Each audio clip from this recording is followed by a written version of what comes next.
Symbol लेने के बाद प्रेस कॉन्फ्रेंस इसलिए हो रहा है कि हमारी जनता बिहार की ये जाने कि हमारी जो स्कूल का वास्ता छाप मिला है वो किस लिए मिला है।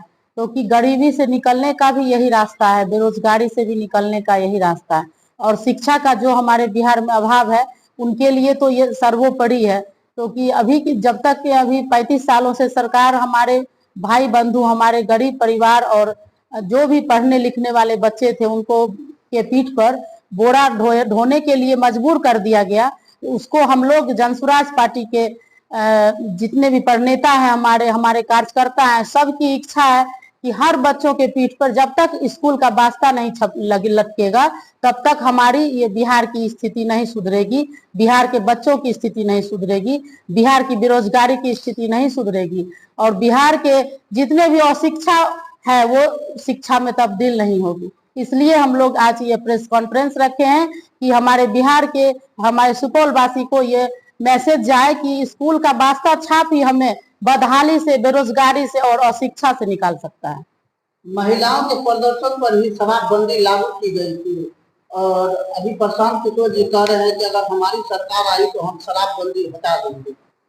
प्रशांत किशोर जी के पार्टी में एक महिला कार्यकर्ता है, किस तरह से आप लोग महिलाओं को मनाएंगे?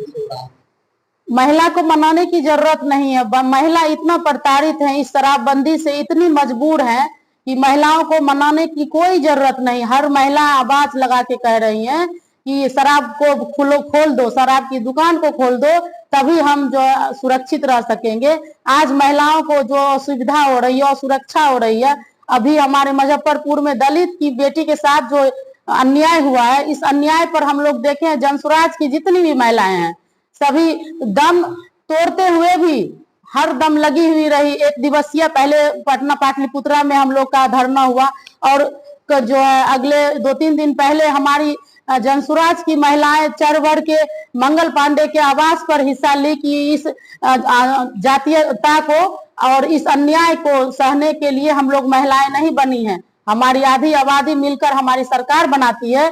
इस सरकार को सोचना पड़ेगा और इसको निर्णय लेना पड़ेगा कि इस अपराधी को, अन्याय को खत्म करने के लिए हमारे लिए सही उपाय करे, और मानना पड़ेगा उन्हें कि हमारी दलित की बेटियां नहीं, बिहार की बेटियां के साथ अन्याय हुआ है।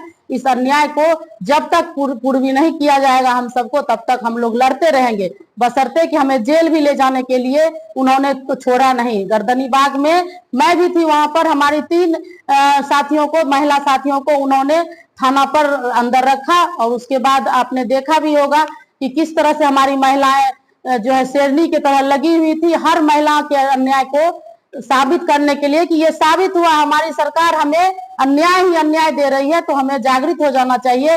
शराबबंदी से लेकर के हर तरह की असुविधा से हमें न्याय दिलाना है। मेरा परिचय, मैं प्रदेश कार्यकारिणी सदस्य हूँ, महिला अध्यक्ष बीरपुर और निर्मली विधानसभा संभावित प्रत्याशी। मुझे ये कहना है कि ये मेरा इससे पहले जो चुनाव मैंने लड़ा था, 2 जो वैकेंट रिक्तियां थी उन पर, उस समय भी हमारा चुनाव चिन्ह यही था, स्कूल बस्ता। और आज भी कुछ लोगों ने कह रहे कि चुनाव चिन्ह मिल गया। हमारे आदरणीय प्रशांत किशोर जी यह चुनाव चिन्ह मांग के लिया है। यह चुनाव चिन्ह इसलिए मिला है ईश्वर की कृपा से कि हमारे आदरणीय प्रशांत जी का सबसे विजन है, जो मुद्दा है कि शिक्षा का जो व्यवस्था उनको सुदृढ़ बनाना, और ईश्वर की कृपा से ऐसा हुआ भी है। इस सही माने में मेरा चुनाव चिन्ह भी वही शिक्षा से संबंधित चुनाव निशान मिला, जो हमारे शिक्षा को अलग जगाने में 100% काम करेगी।